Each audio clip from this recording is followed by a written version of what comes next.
Horrors of Thanksgiving and America as a white future minority. Coming up. Far and away the most massive genocide in the history of the world. The lowest life expectancy in the West. And the year the U.S. will turn native.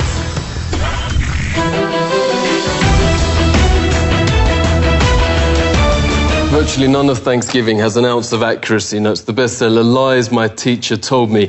The idea of Europe bringing civilization to the Americas simply flips truth on its head.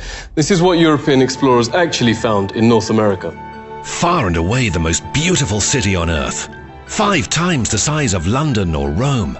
Great towers and buildings rising from the water.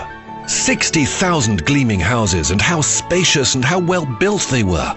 Of beautiful stonework and cedar wood, and the wood of other sweet-scented trees. The many streets and boulevards of the city were so neat and well swept, despite the multitude of inhabitants, crisscrossed with a complex network of canals, like an enormous Venice, but also remarkable floating gardens that reminded of nowhere else on earth. While Europe was drinking water from its polluted city rivers, huge aqueducts transported America's water from fresh springs. But what impressed most were the special merchant areas where timber and tiles and other building materials were bought and sold, as well as greengrocer streets where one could buy every sort of vegetable, fruits, honeys, nut paste and chocolates. Astonished by the personal cleanliness and hygiene of the colourfully dressed populace, and by their extravagant use of soaps, deodorants and breath sweeteners. Most Europeans never bathed and kept clothes on at all times. The Pilgrim's Notes biographer Zini Feiner had a terrible smell. Indians tried, quote, without success to teach them to bathe. The settlers also had bad breath from rotting teeth. Death and starvation was so common that corpses were just dumped in open pits known as poreholes. Many turned to alcohol and committed suicide. In fact, the story of the first settlers has been deliberately changed, notes author James Lowen, because the truth is so shameful. They actually settled hundreds of miles further south and stayed in America because the mission was a failure. Their real aim, reports historian Robert Beverly, was to find some gold and take it back to Europe. They spent their days digging random holes in the ground, haplessly looking for gold instead of planting crops.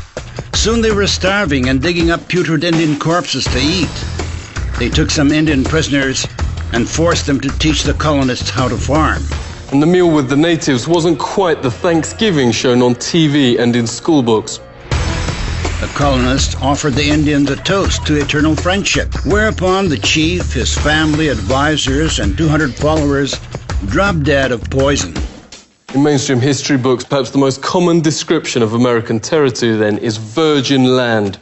In fact, notes historian Peter Jennings, it was widowed. Horrific enough, the Nazi ethnic cleansings in Europe during World War II. Leading American studies professor David Stannard notes it's dwarfed by, quote, far and away the most massive act of genocide in the history of the world. The death of 100 million indigenous people in the, quote, American Holocaust. Some from disease, but also vast numbers from a deliberate policy aimed at wiping out the race that mainstream history books continue to pretend never happened.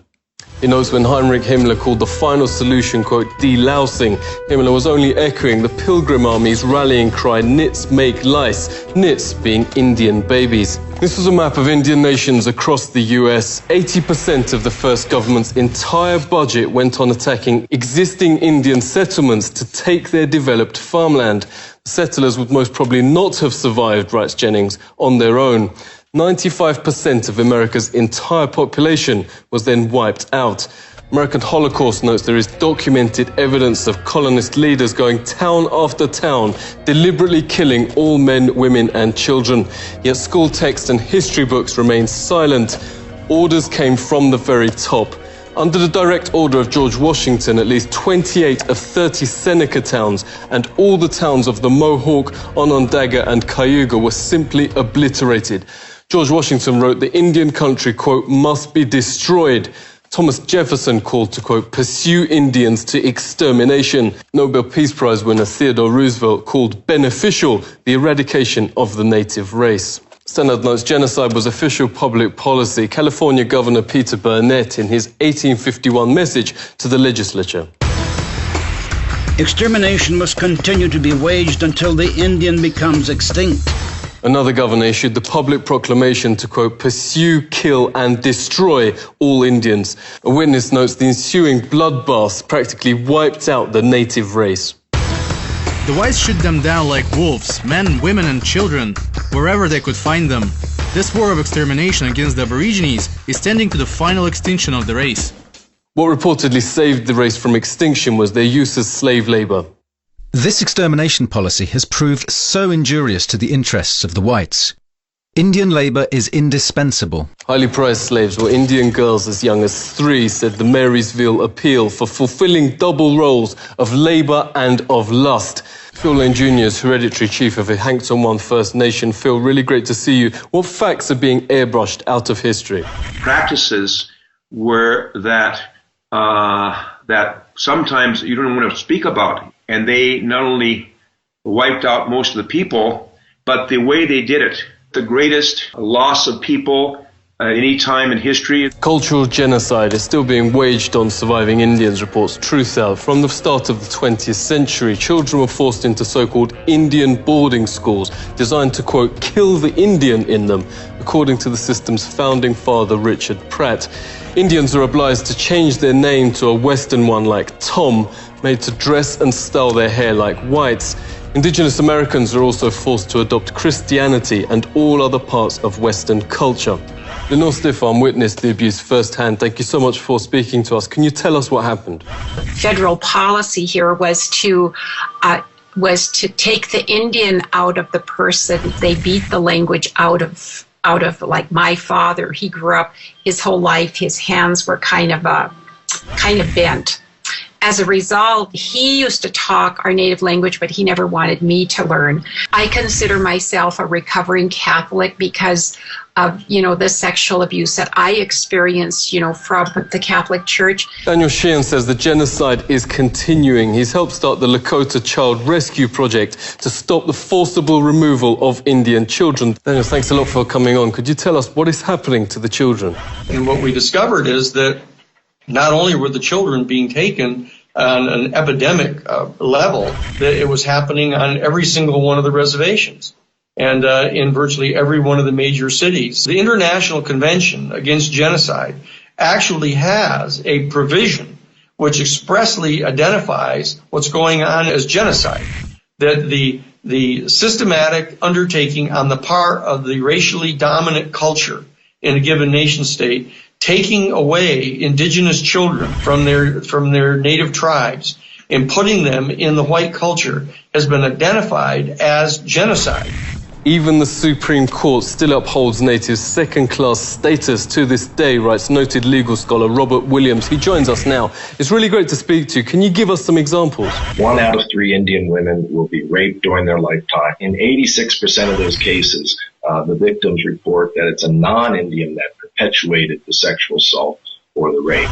This has been traced directly to the inability of tribes to prosecute these crimes. One of the points I make in my book, Savage Anxieties, is that if you look at the history of the more civilized nations treatments, so-called more civilized nations treatments of indigenous peoples, it really makes you wonder who are the savages and who are the more civilized. One very famous study done found that every single treaty that the United States had negotiated with tribes had in fact been breached at one time or another or had been violated. Supreme Court said they had no property rights and therefore no rights to just compensation. And there was some horrible language in the opinion about how the court recognized that everyone knows that the savage tribes of America were conquered and the treaties were really meaningless anyway. So it's this perpetuation of these stereotypes in this case, which is still valid law in the United States. It's still a valid precedent. And so they drink it, but it's actually hairspray. Native Indians now have the highest rate of suicide and pandemics of cancer in the Western Hemisphere. At 44, life expectancy is lower than Afghanistan and around the same as Europe at the time of the Pilgrims. For an official banquet to celebrate 350 years since Pilgrims landed, authorities invited native Indian Frank James to speak. But when they saw his speech taken from a settler's own account of what really happened, they wouldn't let him read it. The Pilgrims had hardly explored the shores 4 days before they robbed the graves of my ancestors and stole their corn, wheat, and beans. The Indians knew this fact, yet welcomed and befriended the settlers, little knowing that they would be killed by the settlers' guns. What has happened cannot be changed, but today we work toward a better America, a more Indian America, where people and nature are once again important. Frank has helped start a national day of mourning each Thanksgiving, a protest over the Plymouth Harbour and Mayflower replica. On the West Coast, thousands also gather for Un-Thanksgiving Day, calling on the US to honour treaties promising Indian rights and international law. The American government faces increasing domestic and international pressure.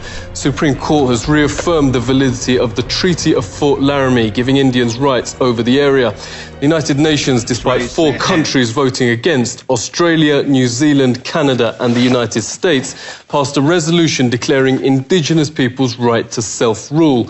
The UN is also calling for the states to return to Indian tribes their stolen land. The Mexica movement wants to bring Indigenous people of America in a single nation without, it says, the artificial borders created by Europeans.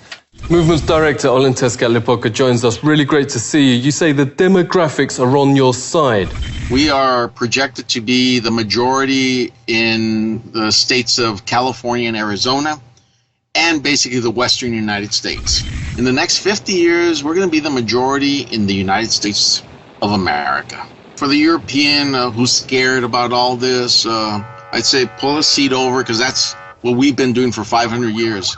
We've been scared of all of the monstrosities that Europeans have done to us. They've exterminated 95% of our population. They've stolen 100% of our land. They've left us in poverty on our own land. Many cities throughout the US are already majority indigenous. In 8 years, 8 more states are projected to be white minority. In 30 years, that will apply to the United States as a whole. The reaction of certain Americans is already causing some surprise. Seek truth from facts. This is The Truth Seeker.